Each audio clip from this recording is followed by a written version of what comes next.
Hey D&D fam, I'm Quick. And I'm Lee, and you're listening to Divas and Ducats. So what is a diva? I think divas get a bad rep, but to me, diva is all about the attitude. As for ducats, it's your finances, your assets, Skrilla, guap, your coin. We're talking all things with the potential to affect your pockets. And while we're attorneys by trade, we are divas by choice. Divas and Ducats is for edutainment purposes. Y'all, we are not Series 511 or 703 professionals. This does not create a financial advisor or attorney-client relationship. The views expressed here are solely our opinions and the opinions of our guests. It's just our opinions, y'all. Okay, divas, let's talk ducats. Hey D&D fam, what's poppin'?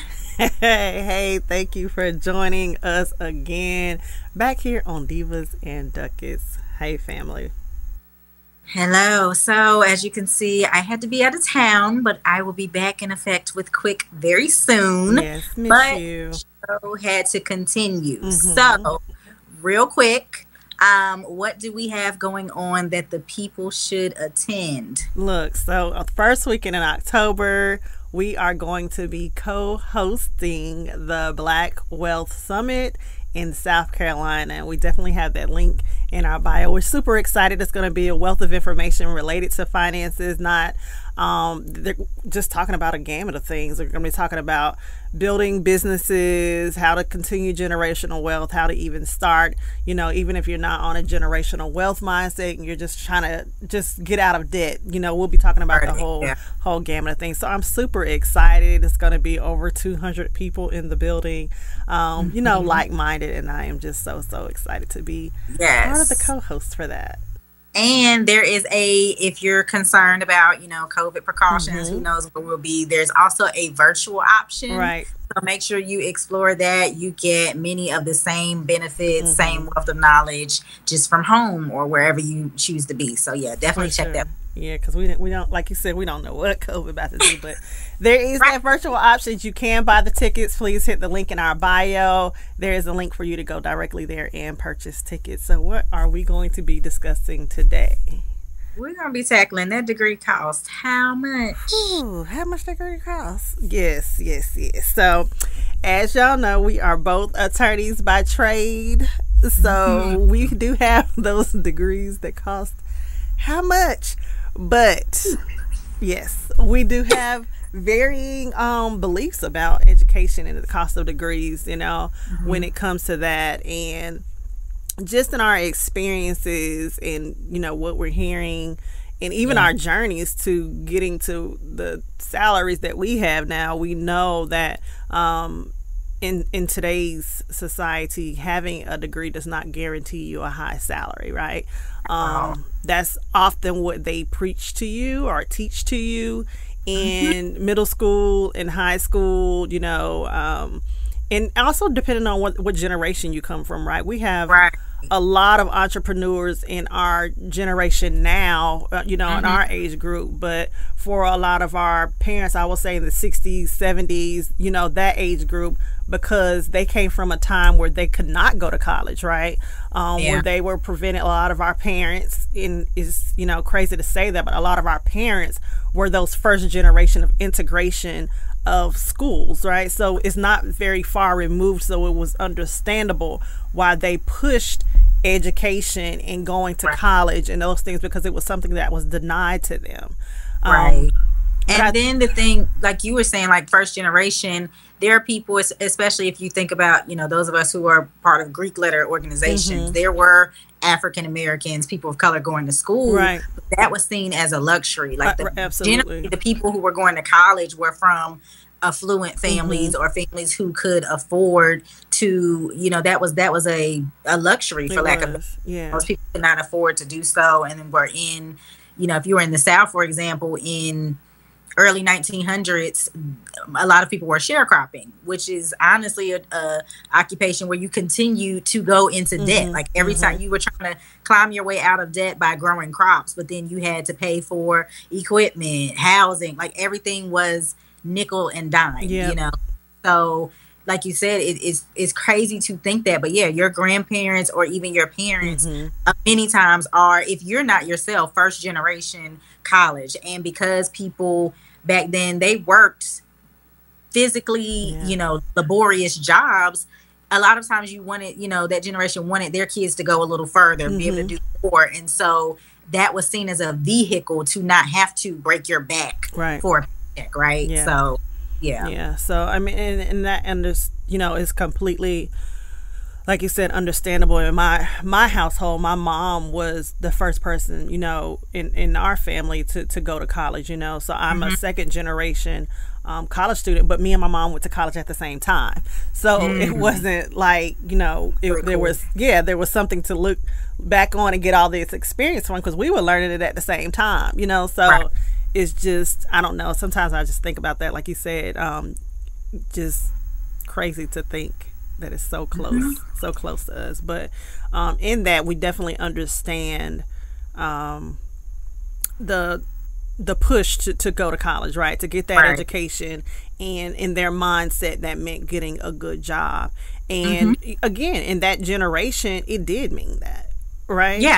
It definitely did mean that. But as more people acquired degrees, and obviously when we came out, what we learned was going to college, what do they want? They wanted that work experience. Right. They wanted an entry-level position, but the entry-level position will say 3 to 5 years experience. Right. And they want to pay you like your entry level. So it was that whole aspect and frustration. It became the joke, right? How do you get experience with no experience? Right. So I think, and especially because if you're millennial or even some Gen X, you kind of were coming of age when there were varying financial crises, right? So I know I was coming out of college right around 2008, 2009. Well, what was going on then? It was really bad. Right. Exactly. I came out of law school a few years later, but it still wasn't much better in terms of recovering with those jobs. So many times, those of us who kind of entered adulthood or early adulthood around those times, that even hampered things. So if that was true at some point, the aspect of, okay, you go to college, you get in some debt, but then your salary will make up for that. Right. The crisis wiped that out completely. And, now, arguably, this pandemic is a form of financial crisis as well. I mean, it wasn't a market crashing, but jobs have been lost. There's a shortage of just about all kinds of things, and so. If you're, like I said, if you were in college around that time, now you have dealt with in your working life too financial impact. So it's definitely a shift right now in the economy, right? And what some jobs are willing to pay despite having whatever experience. So like, let's get into just how much nowadays an education costs, because like my dad was both of my parents were first generation college, and they worked while they went to school. My dad actually worked full time and went to school, and so he graduated with no debt. She took out student loans, and again, they change policies once people get up on it. They moved the totem pole. My mom at the time was able to wrap her student loans into their mortgage, which mortgages have a much lower interest rate. And so she technically didn't have debt because they wrapped it into the mortgage and paid it off that way. Nowadays, depending on first of all, nowadays you're not wrapping no loans. I was like, wait a minute. That's no longer an option. Although if you owe, if you owe 20,000, 30,000, you're like, you know what? Right. Makes sense. But that's not an option nowadays. And the cost has gone up, right? So it's crazy. So the average cost right now, just, across the United States for in-state public universities is right around $11,000. Now that does not include room and board. So all these figures, when you want to add about 7,000, maybe more if you're in your major cities like San Fran, New York, the DMV area where housing costs more. So the average is about $11,000 for in-state public universities. If you're an out-of-state resident, so let's say I'm in North Carolina and I went to some school in Maryland that's a public university, I'm paying basically twice that, so more like $20,000. And so when you multiply that by 4, before you add room and board, you're looking at what, $45,000 to $80,000 for undergrad for a public university.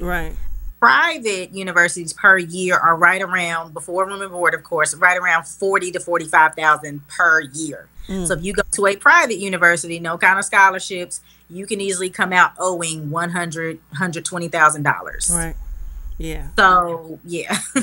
Yeah, and those numbers are like daunting. And I know when you were saying it, I was like, make sure that they're clear that that's per year, because 11,000 doesn't sound so bad, if it's a 4-year degree. Okay, I can get that. Everybody, that's a little cheap car. I can pay that off about a year or two. That's no, boo boo. That is per year. That's per year, right? And it's a lot. And I think when you just think about the costs, you want to know what your return is, right? So okay, I'm paying $44,000. HBCUs, I think some of them are a little cheaper. They can be like $25,000 to $30,000 for the 4 years.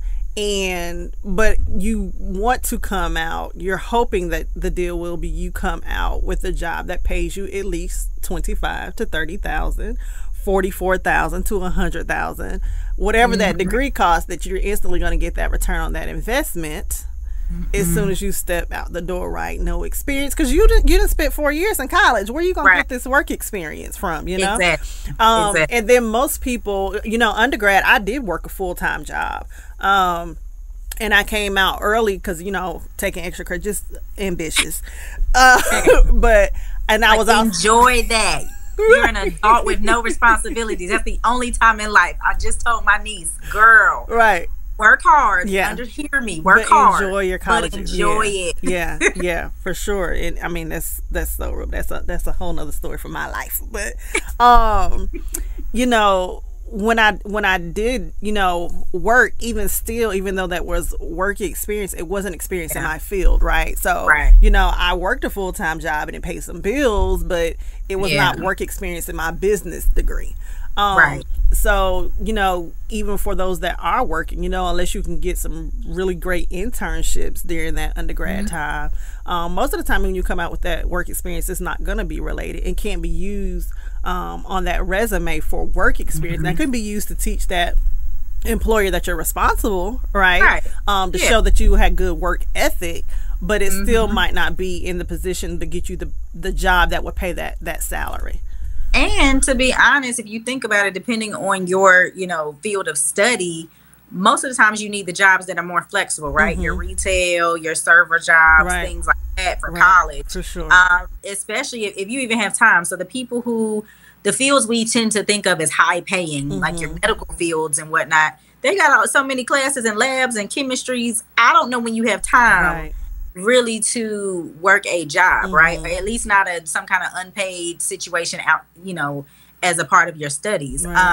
I think there are some, like I used to see, and I'm not sure if that was more of a work study situation, if it could be applied to your tuition. But I do remember that we had students, they were usually grad students that were like our teaching assistants. So I do know those are like certain ways you can, maybe have a stipend or supplement.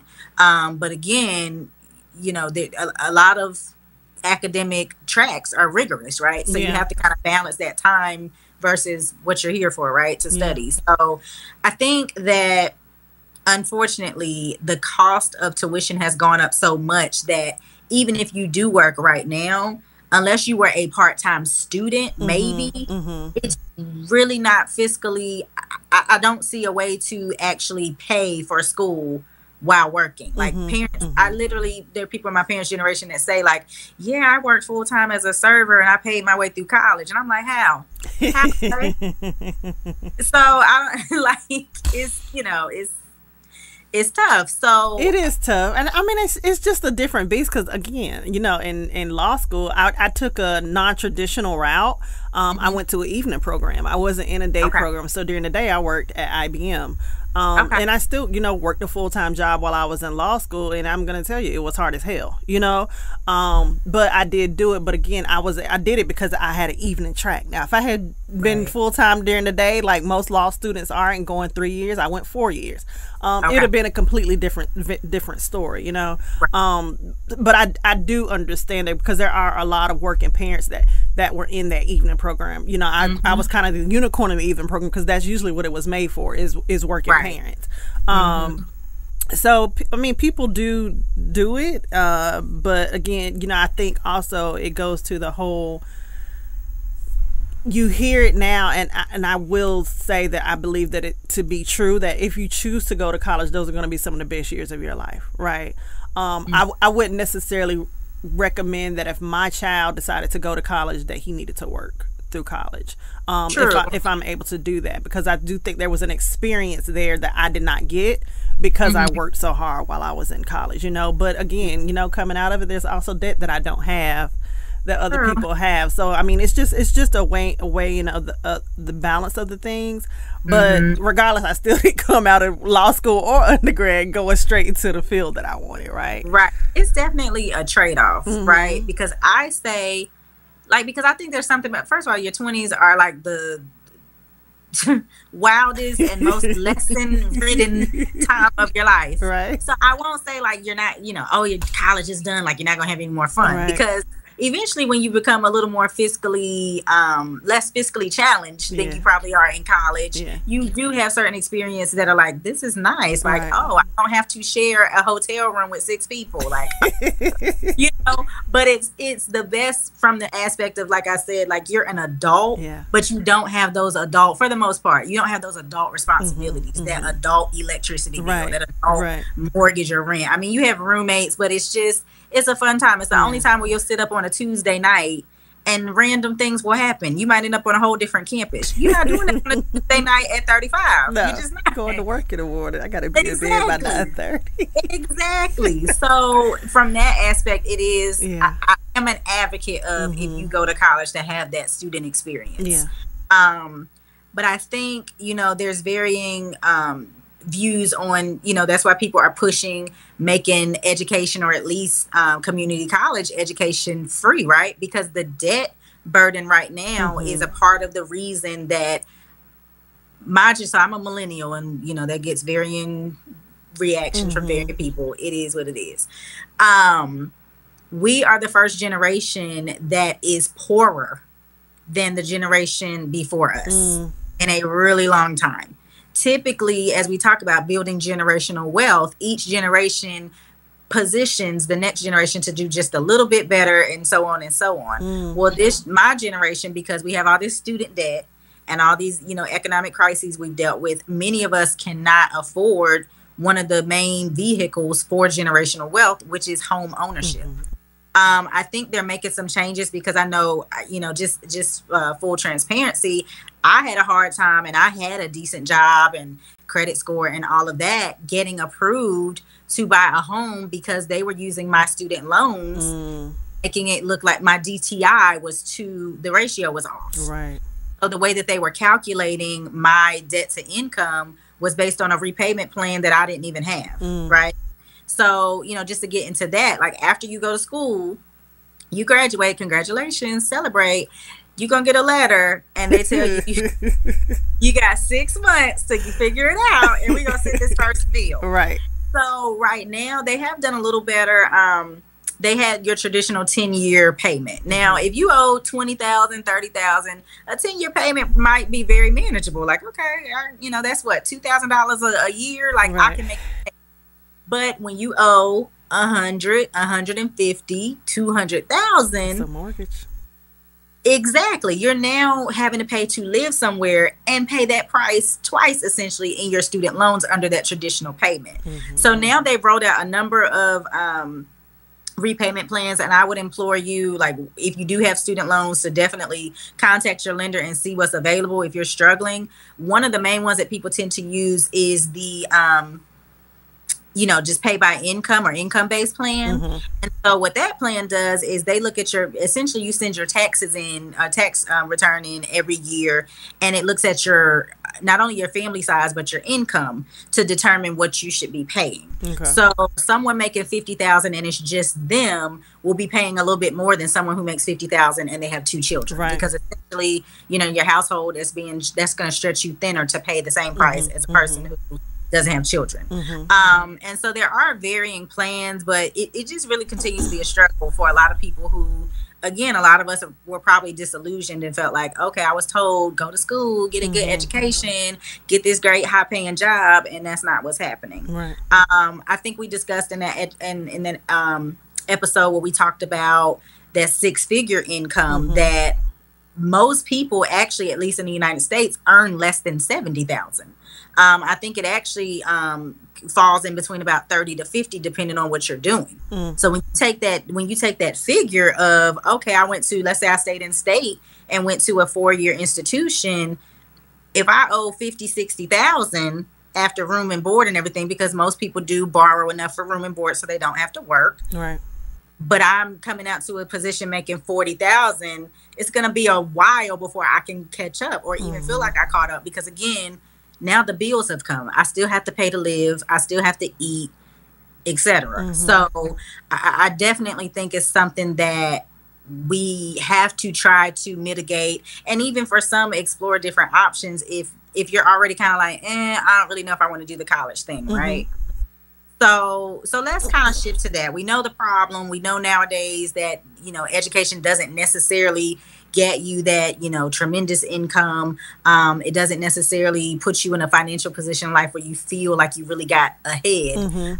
So what are some of the things that people can explore if maybe they're on the fence about college? Like, what are some of the other things? Before we get into that, I did want to say, for student loans, when you're going through, because honestly, I didn't know this until I was in law school and my roommate told me. I saw her get like this big check because in undergrad, again, I was on scholarship, so I didn't know nothing about it. In law school, I saw her get this big check and I was like, how are you getting that? She was like, oh, just maximize your loan, right? And it was max out. Yeah, just max it out and you get this check. So I will say, to the contrary to that, get what you need. Right? If your loan is enough to, you know, get through your tuition and board and your room and board, you do not have to max out the loan that they are giving, because you're paying it back. It's a loan, and they're called loans for a reason, and they usually don't break that down to the freshmen. But they don't. They call it a refund check. So you think, y'all owe me.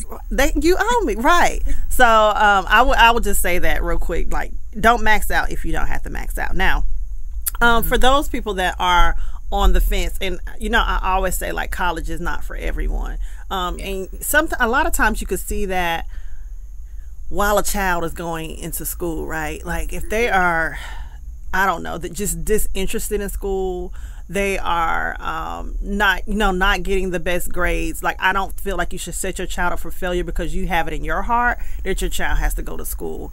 And the last place a child needs to experiment with where they decide that they want to get educated is in a university. That's an expensive experiment that you're going to have to pay back. If that child ends up dropping out, you're going to have to pay it back, whether they get the degree or not. So I will say some other options to that are skilled trades. A lot of times that, you know, they are not going anywhere. Skilled trades are not for a very, very, very long time. And even when the robots come and this world becomes a robot, there's going to be somebody that has to manually go and mechanically take care of those robots, right? Skilled trades are not going anywhere. So those are, you know, your plumber, the lawn maintenance person, the HVAC person, electrician. Yeah, you think about a house or an apartment, anything that you had to call a service person for, when you go get your hair done, all those are, to me, skilled trades, right? And you just think about things that you have to use with your hands, that are hands-on. Oftentimes, those skilled trades pay very, very, very well, and they don't have the cost of, one, they don't take 4 years to get, and two, they don't come with the price tag of a 4-year degree. If they require a degree at all. You know, cosmetology, usually it's a license. Barbers, usually it's a license a few months. and depending on how earnest you want to be, now you do have to build up your clientele with those kind of those kind of skills. But a lot of people that, especially like the people that are able to do hair and do hair, because y'all could be charging the college students. They need their hair. The people always gonna need their hair done, right? Yes. And you make a pretty penny. Like, we know out here, some weaves out here $500, $600. Listen, a good bundle, you paying at least upwards of $100 for a bundle. Now, right? You need about 2 or 3 bundles for a head. So. Exactly. And I don't really see nowadays really getting any kind of hairstyle that requires braiding or anything like that. You charge less than $50 for it. That's a nice penny. I don't know too many people out here making $50 an hour. That might be a college price. You getting enough? Right, you're not. That's what I said. That's on the low end, right? So, and then like when you think about skilled trades, like I think about the trucker. Mm-hmm. Now, of course, it can vary whether you're a local driver or whether you're driving from East Coast to West Coast, or you know how that is. But most CDLs cost anywhere from like $75 to $100. Right. The average training course for becoming a trucker is like $5,000, but the average salary on the low end is $50,000. Now, I don't know what kind of, that's like 1,000%. It might be more than that. It might be 10,000%. That's a great return on your investment. 5,000 in, I'm gonna give you 50,000. Right. And then, those people, they make their own times. Eventually they can get to the point where they can own their own trucks. They can make their own schedules, and they have that flexibility eventually. Right. I will say the big thing about skilled trades that, having, because my fiance does HVAC, he skilled trades and is big on that. I will say that the big thing on that, and I guess it's the same way if you have a degree, but you have to build up that experience. With us, I guess we have like mentors and things like that. Right. With them, they do a lot of apprenticeships. Right. So you do have to build up those skills, but once you build up those skills, you can pretty much call your own hours, your own dollars, pick up the clientele you want, lay it down. But it doesn't come with that bill. And correct. I'm very big on that. I'm always talking about my father, but my father did do military for a long time, but he picked up, if you come in my parents' house, there's a whole wall and it's just full of certificates. And it was funny because my mom would be like, put my degree up there. Like, she would have her bachelor's degree. My daddy moved some of his certificates to the side. Mama put her 2 and 3 certificates. My daddy got certificates in everything. You did not never see that man without a home handyman book. You know what I'm saying? So he knew how to build computers. Like, all the things. Like, he had so many skilled trades. And when he retired out of the military, I saw him make so much money off of his skilled trades, building trailers. He taught us how to do all of those things. He had 2 garages in the back with a lift. Like, he knew how to do automobile stuff. My daddy, he just was the epitome of a skilled trade person, so I know it definitely makes you money without having to have the cost of it. And I don't know, I don't know, do you feel like some people like kind of look down on that because it's not a college degree? Or I think, now this is gonna sound very lawyer me, it depends. I think that there's a group of people, and I think it kind of falls along the line, I'm not gonna get too far into the history, but like your Frederick Douglass versus your W.E.B. Du Bois, right? Like, there are some people who feel like, especially within community of color more so, that those of us who have the mental fortitude and certain skill set, that talented 10th, we should go to school and become these affluent, various professions and show a certain group of people that we are just as good, we're just as smart. We almost like prove ourselves, and then, lift others up, trickle down, what have you. And so I do think that there are some folks who unfortunately look down upon or almost put certain professions into like caste, or treat certain professions like, quote, the help. Right. Now I think there's another group of people. I'm just technically they are helping. But they help in like a negative way. I mean, they're helpful, of course, you need them. But I'm just saying, like, you know how some people they consider somebody to help. Like, like, side note, not to get off on a tangent, I cannot go out to eat with people who talk to waiters a certain way. I cannot stand it. Facts. Certain people just like treating like certain professions as beneath them. I don't know if it makes them feel better about themselves or what. Same thing with customer service folks. I can't vibe with you talking to people just reckless just because they're in a certain field. I can't. Agree. But yeah, so I think, you know, there are folks within that population, that mindset that, you know, to aspire to make a certain that's, you know, 6-figure thing, a certain type of, you know, bag, clothes, car. And not saying the people that have those things are like that. I'm saying there's a subset, usually within that kind of belief system, that can kind of feel like, why would you do that? You know? And there are others who are just like, that's a noble profession. I mean, we said, I can't remember what episode, probably the 100,000, that teachers are vastly underpaid. Right. And no one disrespects or feels like, oh, teacher, I couldn't, why would you do that? Right. So, you know, I think that unfortunately there is a view that some people, and I think it's just one of those, maybe because at one point it wasn't attainable. You know, we're not that far. It wasn't that long ago that we had like your first Black attorney, your first Black doctor, etc. Not long at all. Yeah. So sometimes, you know, it is what it is. But I don't think there's anything to look down upon about the fact that average general contractors, you get enough experience, on average they earn at least $75,000. Right. Like I said before, that's more than most in the United States. Average electrician, again, right there with your truck drivers, 50, 60,000. Right. Same HVAC, and again, that's average. And that's starting.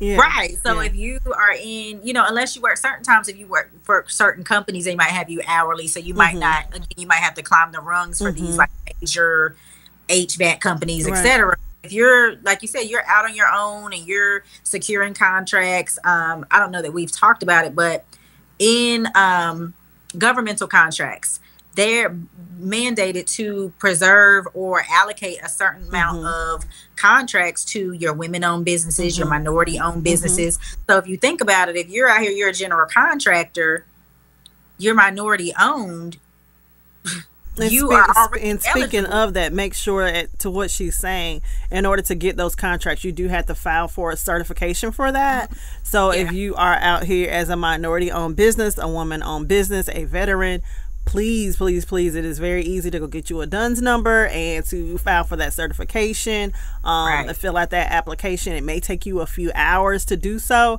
but it will be worth it, because like she said, there are dollars set aside just for you. Right, just for equity. Okay. Yeah. So so that's the thing, like that, those monies right there, who knows how much that contract might be worth, you know? So you know, I think about stuff done at my house. I had to get my driveway poured. Do you know how much concrete is? Girl, fences. Okay. So that's the thing. That's one customer. If one person is paying you $5,000 for, you know, a fence, $10,000 for a long driveway, that was what, a week maybe worth of work. Right. So that's why I'm saying, like, I ain't looking down upon it. I wish somebody did teach me a skill. I'd be right out there with my little tool. Because I don't make $5,000 in a week. I mean, okay. So I think those are definitely things to look at. And the other thing is, like, mitigating some of that cost, or trying to reduce some of that cost up front, right? So generally, if you can, parents, when they, you know, they know they have kids, at some point before the child, hopefully before the child is 18, you start putting money aside for college, or as much as you can afford to do. I know one thing that you're a fan of is the 529 plan. So they vary in different states. They vary as far as like what you can do, and I guess the aggression level, because to an extent, like their stock, you know, that you're investing in, things like that. I will say a possible not substitute, but maybe you could do a little of both, brokerage account. So a brokerage account is essentially the same thing. You could be as aggressive or not as you want to. And it's basically your money is being invested, if you're aggressive, in stocks. If you're less aggressive, things that are safer, like your bonds, etc. But unlike a lot of 529s, you don't have to use those funds for education. So if your child decides, oh, I want to study abroad and do an art apprenticeship, or I just want to travel and backpack through Europe, you can take those funds out once you're done being disappointed. You know, you can take those funds out, and because let's be honest, certain parents have certain for their children, and they're going to have to deal with that, sit on the couch for a little bit, if that's not what your child chooses. So with a brokerage account, it's very liquid. So if you needed to get those funds for any reason, it's very easy to, there's not a lot of red tape into getting your money. And then it's not tied to a specific purpose. There's less regulation around, it's your money. You can use it how you want. So that's an option that you can do either in tandem or instead of their 529s. Scholarships. Man, listen. I had to put the link in our bio because I actually got one the last 2 years for my older nieces and nephews. There's a book, it's available like in your Barnes and Noble, Amazon, but every year it's like the 2021, the 2022, and it's a thick book. It's at least 400 or 500 pages of scholarships, and the first 50 pages teach you the process of looking for scholarships, how to choose the right one that's for you, because your guidance counselors at high schools, of course, they'll tell you about the big name ones, your Bill Gates one, which is an awesome one.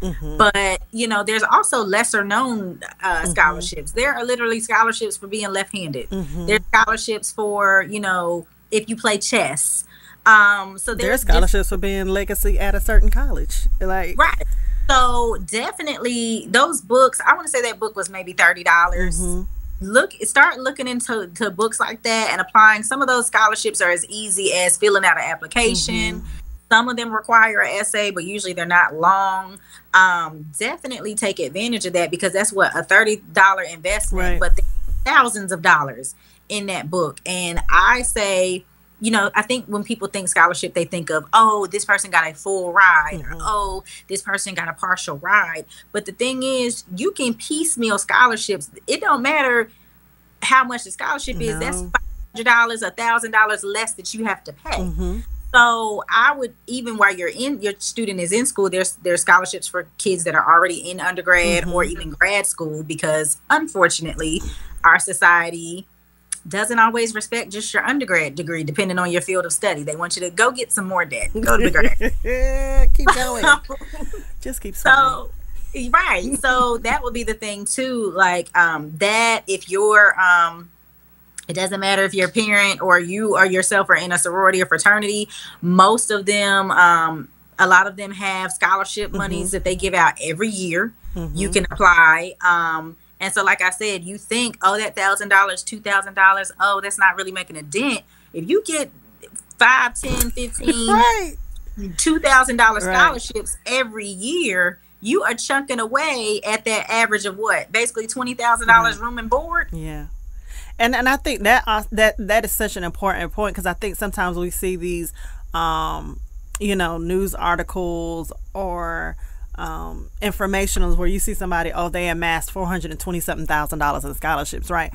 A lot of that was those little $500 here, $1,000 here, and you can also have scholarships so they're assigned to that school, so you don't even have to worry about taking them out, depositing an account, taking it, writing a check. They can go straight to the school, come off their bill, and you could be done with it, right? And I think also it's a good time to start. A lot of times people start their child's senior year, and it feels very pressured at that point in time. Yeah, because you're racing against, first of all, everything that comes with being a senior and all the stuff you have to pay then. But I think it's really helpful to start even as early as being a sophomore, to start looking into these scholarships. At least you can start underlining them and getting into your head about where you are.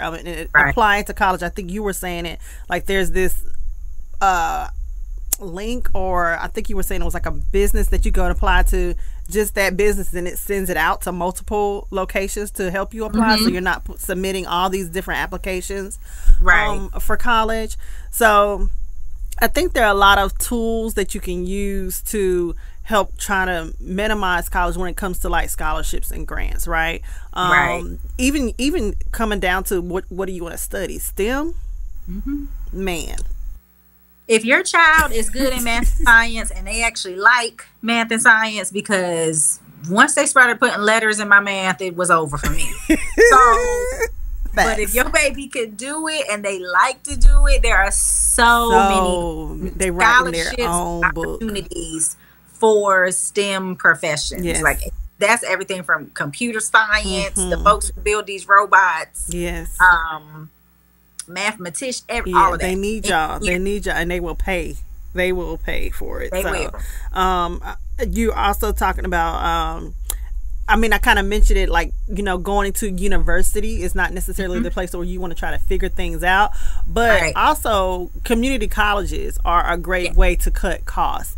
You know, you can go into a community college and do your first 2 years there, transfer to university at the higher, more expensive school, and finish your last 2 years if you want to have that university degree. It is definitely another way to cut the college. You know, you're still getting those courses that you need. You just want to make sure that the college that you're interested in, university that you're interested in, and the community college that you have, that they are compatible as far as transferring those credits over.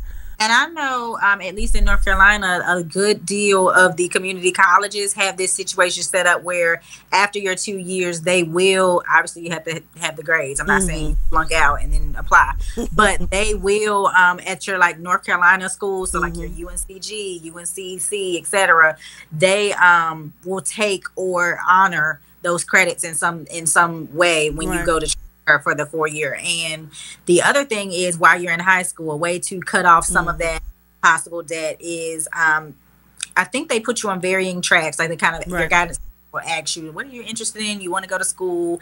And so I think around your junior year it starts, that junior or senior year, where you can essentially go to community college for part of your school day. So you'll go to your regular classes, and then in the afternoons you'll go to community college and take courses. And so many times you can go into, even if you start as a freshman at you know, right before your college, you go in with college credit. So you could potentially go in as a sophomore or even second semester sophomore and a year to year and a half off of what you'll have to worry about paying for, because you took classes as a high school junior, high school. That's definitely something. If you know, you have a student who performs well academically, has an interest in attending college, a way to knock some of that off as well. And they can also do that sometimes through AP classes. Get college credits for that. So they're not honors courses. They're even higher than an honors course is considered an AP course, and you can get college credit for that. I definitely know at least 3 people whose children have gone in as sophomores, even a junior. My cousin went in as a junior to college, just taking all these courses that were free to her through high school.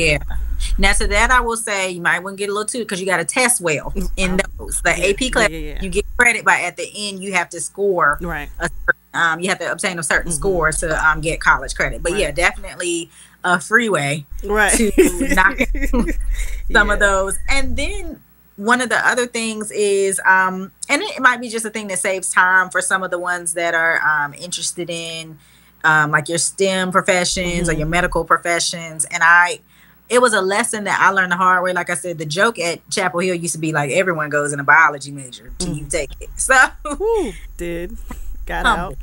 So, but the thing is, if you're pre-med, for example, you can to certainly, so a lot of people think, oh, because I'm pre-med, I have to major in biology, or I have to major nurses probably, you know, it makes sense to major in nursing. But if you're interested in certain things, you can major, for the most part, law school too. You can major in whatever you want to major in. The thing is, at least for, you know, med school, law school, there are certain courses that they look for you to take and that you're going to have to show some experience in, right? But if you don't major in them, so let's say I want to go to med school, but I majored in English. I don't know, I'm really good at that. Because you did not major in biology at your school, you can go to CPCC or whatever your community college is during the summers, which will cost you less money to take that course there. you can go take bio again, look up the equivalents online and make sure that they transfer. But you could go take bio 248, etc. at this other school, probably pay less money and still get that, you know, those prerequisites that your post-grad degrees want to see. So that's also an option to think about in terms of cutting some of the cost of courses, because summer school is more money. I mean, you might get out a little sooner, but you're still paying money. So just something to think about that just kind of popped up as we were talking about it. And I also go back to, you know, us talking about the 529s and the brokerage accounts. I think a lot of parents, especially ones that had children younger and might not necessarily have even known one or two been in the position to be able to do that. You know, their children are in the age of right now, probably 14 to 17, getting ready to. It is never too late to start saving for college. You know, and like it kind of goes back to the scholarships and grants. If you can only save $2,000 before your child goes to, that's $2,000 that they're not going to own, and in student loans, which is interest. Right on top of that, it's not just $2,000 they're gonna have to owe the student. It's student loans plus interest, right? And then so you know, and I think it's very simple to me. I'll say just a simple way to do that, like set aside, you know, $50 to $100, and people, you know, sometimes feel like they, well, I don't necessarily have that, and you know, I'm good for going straight to nails. Going straight to, you know, shoes. Like there's a way. Them cosmetics off. Cut them off. Right. Learn to do your own makeup. I'd be like, girl, they gonna be bald. What? So there. I mean, it is a way to find, you know, little ways to save up. If that's your child's journey, if they want to go to college, and even still, you know, I worked in high school. You know, I know that's not everybody's niche, but you know, I also worked in high school and put away money for myself. So if you have a more responsible child and you don't feel like it's going to interfere with their education, you know, are they not in sports, because that can be taxing in itself. But if they have the ability to do it, and you think that, you know, they're responsible enough to do it, and they have the permissions from the schools, even them working and contributing to their own college experience can be very helpful before they get into that. I will say I had a conversation with a friend of mine, and she moved her child back to moved him back to a public school, so he wasn't a charter school. And you know, I know a lot of the times, oh my gosh, it starts even before kindergarten and doing all these lotteries, and you want your child to be in the best schools, and you know, you go through charter schools, and but it's those for here, the West Mex, it's a lot of the underserved minority high schools that get all the programs and the funding, right? So she moved her child from a charter school, a very good charter school here in Charlotte, and put her child back into his home school, and he ended up getting what in Charlotte, North Carolina, and I think it's also in Atlanta, and a few other cities I can't think of, but I know it's definitely in Atlanta and in Charlotte. But the program's called Road to Hire, and they pay their high school seniors, they get a paid apprenticeship, like $1,000, and then if they fulfill the rules of the program, they also get their pick of college, and they get money towards college. If not the full pay college experience, they get a substantial amount of money towards college, but you have to be in certain schools to do that, and it's not in those charter schools or more affluent schools. So sometimes when we think about it, you know, I even think about my son's experience from kindergarten to second grade. You know, he was in a school that they had all the programs in the world because of the rating of the school, you know, but he got tuition, he got free after school. So it's not always a bad thing to have your children into these schools, especially when it comes to them being juniors and seniors, and there are programs and funding through the state that would be accessible to them at these schools. So it's just something to look into as your child is going to, because I would much rather, if you gonna pay my child to go to school and pay for them to have an apprenticeship while they're in high school. And especially if you can tap into your resources, right? Because we were just I was just talking to like my parents about this the other day, because my dad's from Charlotte, I'm from Charlotte. I know we're like unicorns. And so, you look at, the changes in schools and the effects of, we talked about gentrification and all of that. And so sometimes parents will, rightfully so, I get it, want to send their children to certain schools or view them as better, and things like that. And test scores matter, certainly. Yeah. But my father and I, the conclusion we kind of came to is you definitely have to balance out your child's social experience and the actual, I don't even want to say rating, but what the school can offer your child. Because it is a much different experience being the only at certain schools that are, quote, better. It might not be better for your child. Not saying don't send them, but you really have to balance the two and figure out, like you said, look into the resources, look at what's there for your child. And your child, every child is unique. Right. And your resources are unique. So you might be able to, let's say, some teachers or you got some folks, if you're sending your child to one of these schools, but you feel like, I want to make sure my child isn't behind or whatever. Tap that teacher, that retired teacher, and be like, hey, do you mind if I need you to tutor my child? Or can you maybe make sure that there's not something we're missing? Or what are some things I should be thinking about? Because those teachers, even the retired ones, know about the different programs and different things you should be thinking about. They're a great resource. Yeah. So definitely use your village, and whatever resources you have as you're looking into that. So, well, I think that was a great wrap up an episode. I don't know, do you have any more information that you want to give? Because I think that was it's not talked about much, right? And again, we're not pushing you not to go to college, but we are saying that college is not the only way. It's not for everyone, and if you do go, you don't have to come out racked in debt. There are resources, there are tools in order to help you get there. If you want to go to college, I will definitely also say get serious about your grades in school. Help your parents out a little bit. Get serious about your grades so you can get some of these scholarships. And get that book. Hit the book with your part-time job money. Right. The name of that book in the bio. Yes, we will definitely put that and also in our show notes for sure. So yes, so we do have a letter. Let me get it. Okay, and so while Quick is putting that up, if you have a question or just something you would like to know from us, you can email us divaadvice@gmail.com, divaadvice@gmail.com. Diva Advice. So this letter goes, Dear Divas, I recently got a promotion, which is all good, except for the fact that it's now causing problems with a dear friend. My best friend has a business idea they would like to start. When I shared news of my promotion, the first thing she thought to do is pitch her business. It's a great business idea, and while I love to support, I don't feel comfortable being the only person investing money. See, my friend is very entrepreneurial, but has many business ideas, and so I kind of want more assurance that this isn't some fly-by-night idea she'll grow bored with. I tried to explain this to my friend, but it turned into an argument, and I was even accused of being unsupportive. Do you think I'm being unsupportive? What are ways I could show my support while not being totally risky? Signed, Anonymous. Ooh. Okay. So, okay, I have a couple of thoughts. First, I'll answer your question. So, do I think you're being unsupportive? I don't think you're being unsupportive. I think, and shout out to therapy, because old Lee might have said something different.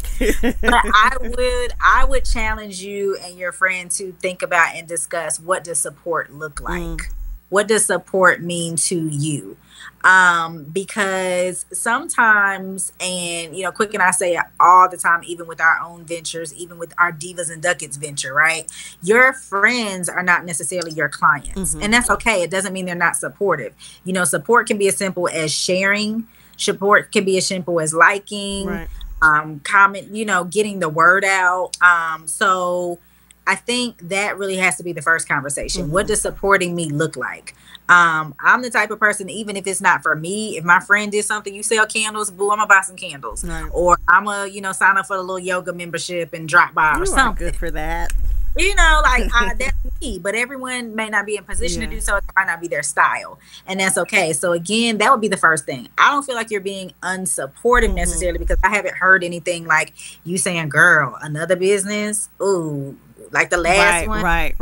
Right. Like you're not doing that, even though you said like she's that person that kind of has multiple things that she kind of picks up and maybe puts down. So you're not telling her not to do the business. You're not, speaking negatively. So I don't hear anything here that says unsupportive.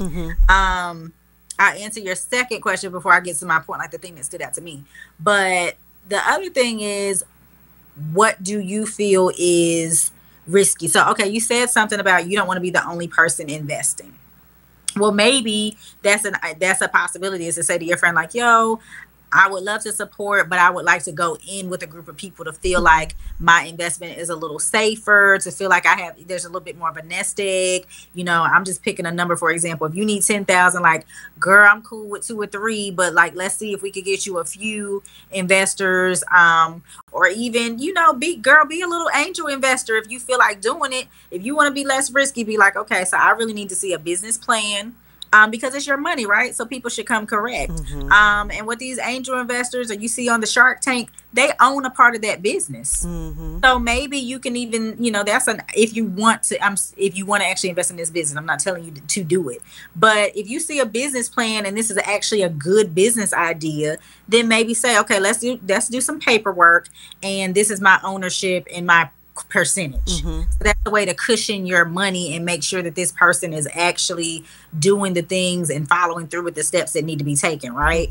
Or like you said, like you don't want to be the only person, then that onus is on her. If she really wants to start this thing, a lot of people, when they do investments, every little bit counts. If you got 5 people, there's so many joint ventures. So that should be a thing too. If she really wants to do this and she's getting a little bit of financial support from you, then if she needs to find 4 or 5 other people, that's what it is. But the thing that stood out to me, outside of, your questions, was I find it interesting. I'm trying not to do that thing. I think it's funny how, but I find it interesting that you got a promotion and this friend felt some entitlement to your coin. I don't know if that promotion came with a bonus or a little, sign-on check, but I feel like it's something we talked a little bit about in Black Tax. I think that sometimes, especially yes, we did.